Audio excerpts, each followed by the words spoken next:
enfants, ça, qu'elle préférait les tuer.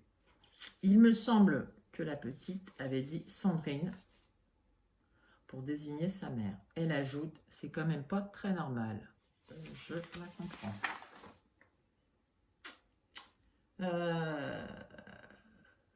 Ensuite, il y en a un qui a été chercher de l'aide, ça va devenir compliqué là. Du coup, elle lui dit, elle essaie de vite, tout. Donc elle dit à la fillette, peut-être tu peux me dire quelque chose devant une caméra un autre jour avec peu de temps. Elle a l'air de pas de savoir qu'est-ce qu'elle pourra bien me dire. Je comprends qu'à l'heure actuelle, elle me dit qu'il n'y a rien. Et pour le passé, je ne me rappelle pas, je n'ai pas de souvenir. Elle avait avoir subi des choses. Je vais vers la dame pour discuter pour le chien. Elle me dit qu'ils doivent rentrer, retrouver ses parents dans la maison. Je laisse un numéro de téléphone à la dame avec le nom Nathalie. Elle me dit, Nathalie, comme moi, hein, je repars vers la brousse. Les deux petits me suivent. Georges, donc Georges, c'est Stan, est coincé dans une impasse et court pour ne pas être vu par les enfants. Comme s'ils allaient le reconnaître. Le mec, en plus, il se prend pour le centre du monde. Il est peut-être recherché, il est complètement parano. Deux gamins qui l'ont jamais vu de leur vie, ils s'imaginent qu'ils vont le reconnaître. C'était ma petite parenthèse.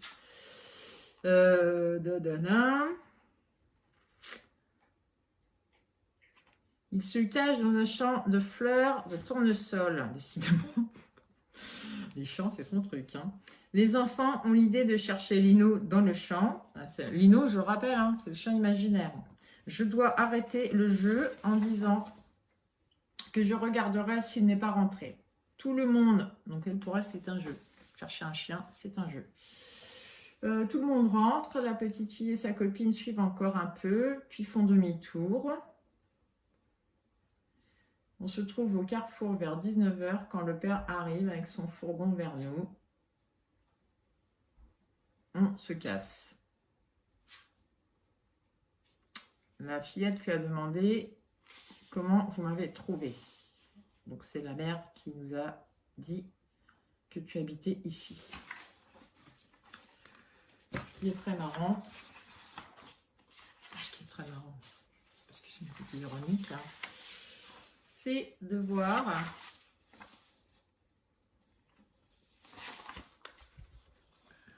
le genre de mots qui était prévu, qui a été remis à la fillette.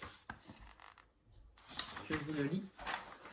Léa, je suis une amie de ta maman Sandrine, c'est elle qui m'envoie. Elle s'inquiète beaucoup et elle veut savoir comment vous allez, toi et tes frères. Il faut qu'on se voie en secret. Cette nuit, quand tout le monde dort, ouvre les volets de ta chambre. Mon mari essaiera de s'approcher de ta fenêtre pour te donner un message. Surtout, sois comme d'habitude avec tes grands-parents et ton père. Ne dis rien à tes frères pour le moment. Déchire ce papier en tout petits morceaux et jette le tout au fond d'une poubelle. À bientôt, Julie et Georges. Voilà comment on envisage, comment on approche des enfants. Tous les enfants dorment la fenêtre ouverte en attendant un inconnu, c'est bien connu. Avec dans l'idée, je vois vraiment. Hein, donc déjà, on se cache tous les noms, mais je le rappelle, l'idée, c'était de prendre, entre autres, la maison d'assaut. Quoi de plus normal que de donner un mot à une gamine de 12 ans en lui disant « Laisse ta fenêtre ouverte que mon mari t'approche la nuit. Hein » et de faire les choquer quand la police tombe là-dessus, il dit qu'est-ce qu'ils voulaient faire ces gens-là à cette famille? Parce que c'est quand même écrit noir sur blanc. Hein. C'est pas les gendarmes ni les juges corrompus qui les ont écrits, ces notes. Ça fait bien partie des notes trouvées dans le véhicule lors de la disparition dans son champ de maïs de M. Bayot, ce grand courageux qui, à part prendre ses jambes à son cou, n'est pas capable d'assumer ses responsabilités. Hein. Bref, donc ensuite on a bon, d'autres puces, gna gna gna. Alors là, donc là, on est reparti dans le sud. Ouais, parce qu'en fin de compte, ces gens-là qui ne se connaissent pas, sauf par Internet, ils ont quand même un point commun, mais je ne vais pas revenir là-dessus. Je dois encore creuser quelque chose. Je pense qu'on n'a pas fini avec le dossier maillot et toutes ces ramifications, tout ce réseau d'amis. Coten, tout ça, toute la petite pécasse là. Voilà. Sinon, au niveau organisation, bah, c'était prévu. Hein, voilà. Nous, une voiture, une caravane, du matériel. Donc, en l'occurrence, matériel, on voit plus loin, il s'agit d'ordinateurs portables, de cartes SIM, de GSM, de tracker. Matériel que moi j'ai chez moi. Et quand je veux pister mon chat, je l'accroche au derrière. 2000 euros. Donc, le TOF, il avait son propre fourgon, une caravane, 1000 euros par mois avec Jérémy. Et puis, on avait deux autres gars, Greg et Ricardo, qui étaient dispo pour l'action. Donc, 4 opérationnels, Stan, Greg, Jimmy, Rick, plus 2 chauffeurs-guetteurs. Voilà. Mais sinon, on n'avait pas l'intention d'enlever des enfants. Voyons, messieurs, mesdames. Donc là, après, on fait là, cible ouverte, sex shop, night club, ça, couverture. Eh ben, il va falloir une couverture, mais on n'a pas la réponse à la couverture qu'ils ont trouvée. Sinon, ça, après, c'est des notes sur leur vision du monde. Ah, voilà. Moi, c'est pas voilà, une vision du monde de malade. Attention, il faut savoir faire ça. Allez, je vous montre ça pour le fun. Hein, voilà, voilà. Alors, on est chez les Pacifiques qui prônent quand même la violence. Hein, en se disant qu'on n'a pas le choix. Alors c'est marrant parce qu'on retrouve exactement dans leur doctrine et dans leur façon pour un monde meilleur tout ce qui est New Age, soins, nouvelles énergies, bio, médecine naturelle, amour plus non-violence. Mais enfin, quand on envisage de séquestrer une famille, excusez-moi, la non-violence vous repasserait sur ce coup-là. La télé, c'est très mauvais. La masse des inconscients.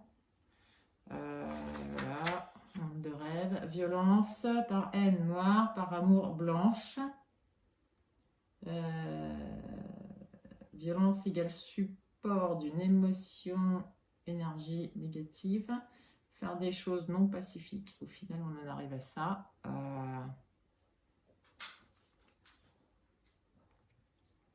Donc là, voilà. Si ça va faire ce passage-là, j'essaie de vous le mettre. Voilà. Hein, les vaccins, les 5G. C'est marrant, on retrouve toutes les théories qu'on retrouve actuellement, c'est la grande mode, ça fait des années, c'est toujours les mêmes blabla. Même si les gens sont réveillés, informés sur la réalité, on n'arrive pas à agir par manque de moyens, par manque de temps, par peur, mouton égoïste, rien à faire. Seulement des alternatives ne peut créer un monde meilleur par les incendies ne sont pas neutralisés, encore moins les incendiaires et les donneurs d'ordre. Problème, peur des conflits, gna gna gna, enfin bref. Là,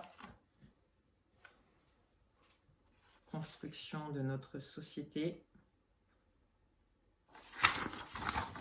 Voilà, leur vision.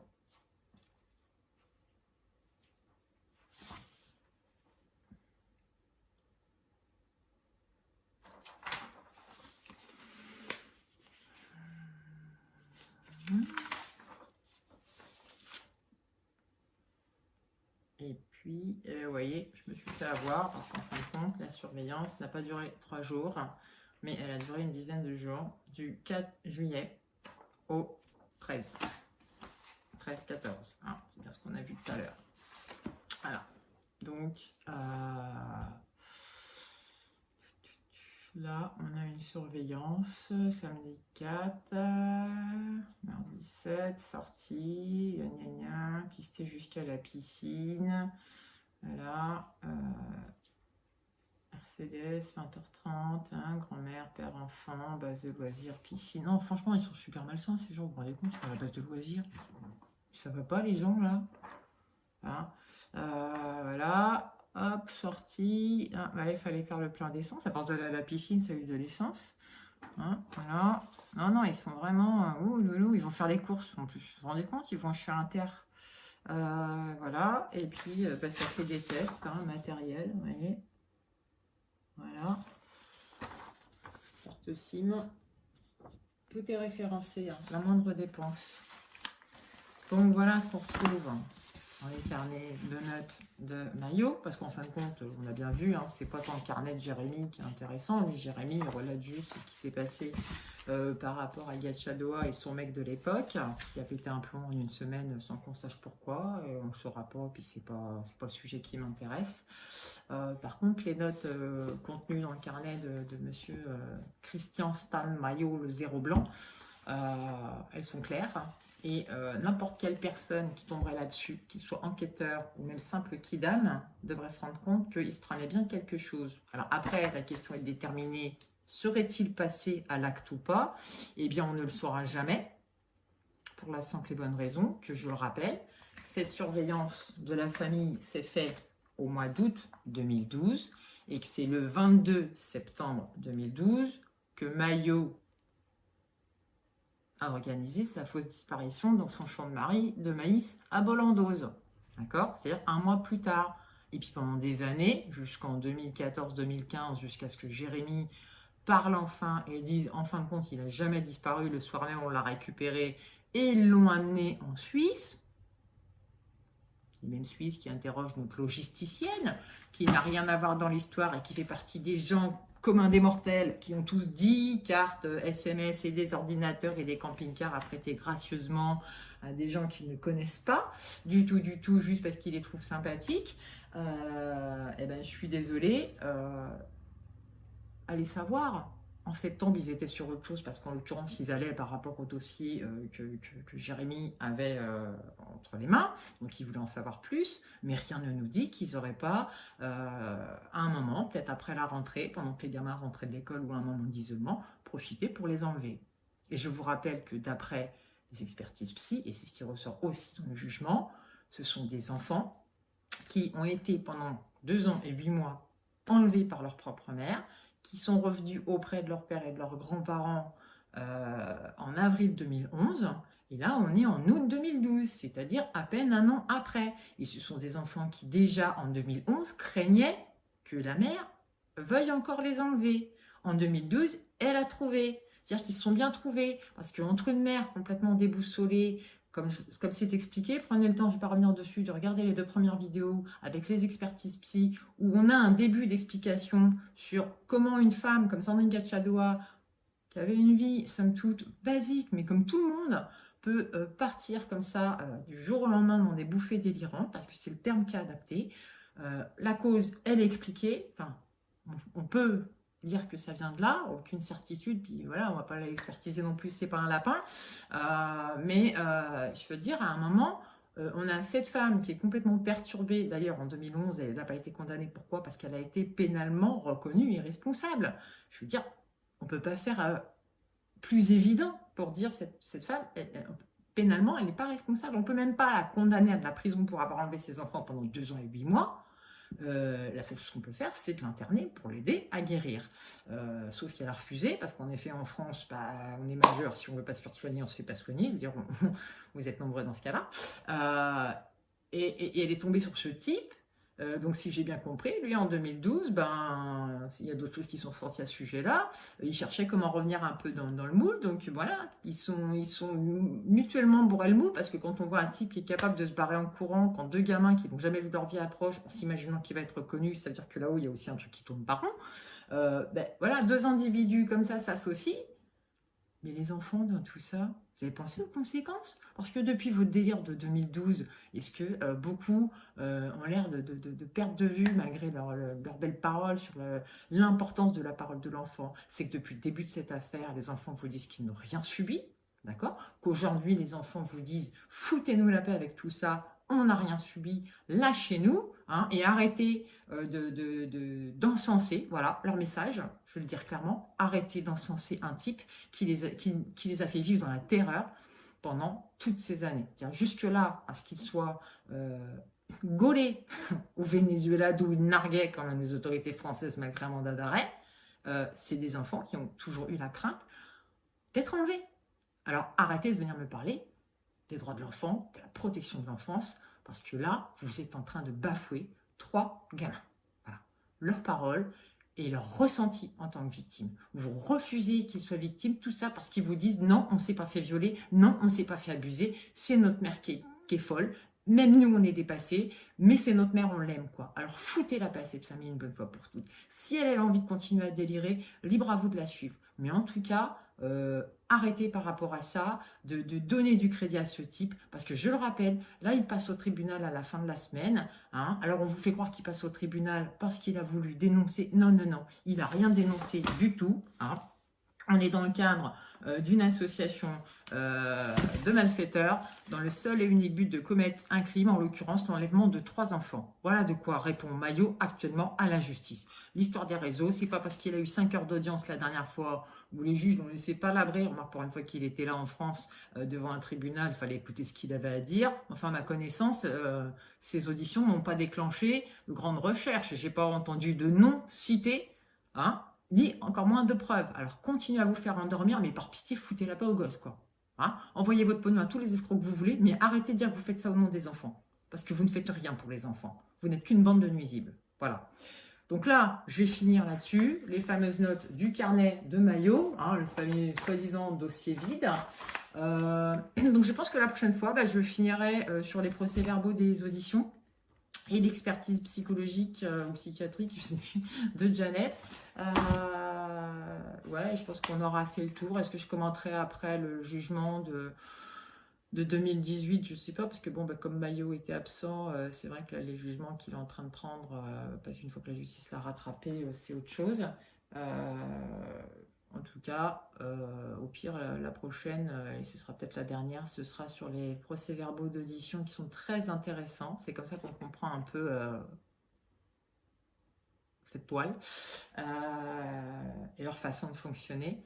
Et l'expertise psy de Janet aussi est très intéressante. Donc je ne sais pas si je le ferai en une ou deux. Je verrai selon ce que je ressens en les relisant pour bien les remettre, pour que vous être assez clair. Parce que bon, même si c'est des documents que j'ai depuis quasiment 2 ans, je dois avouer qu'il a fallu une première lecture.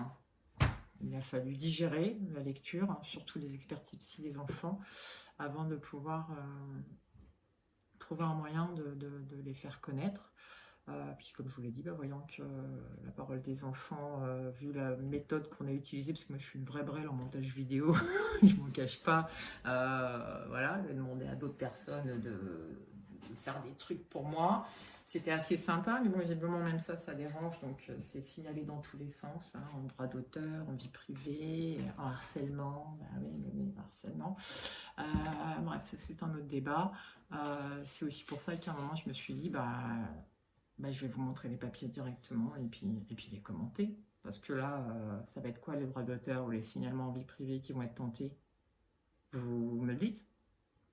Enfin bref, je vous laisse et puis je vous dis à une prochaine. Ciao!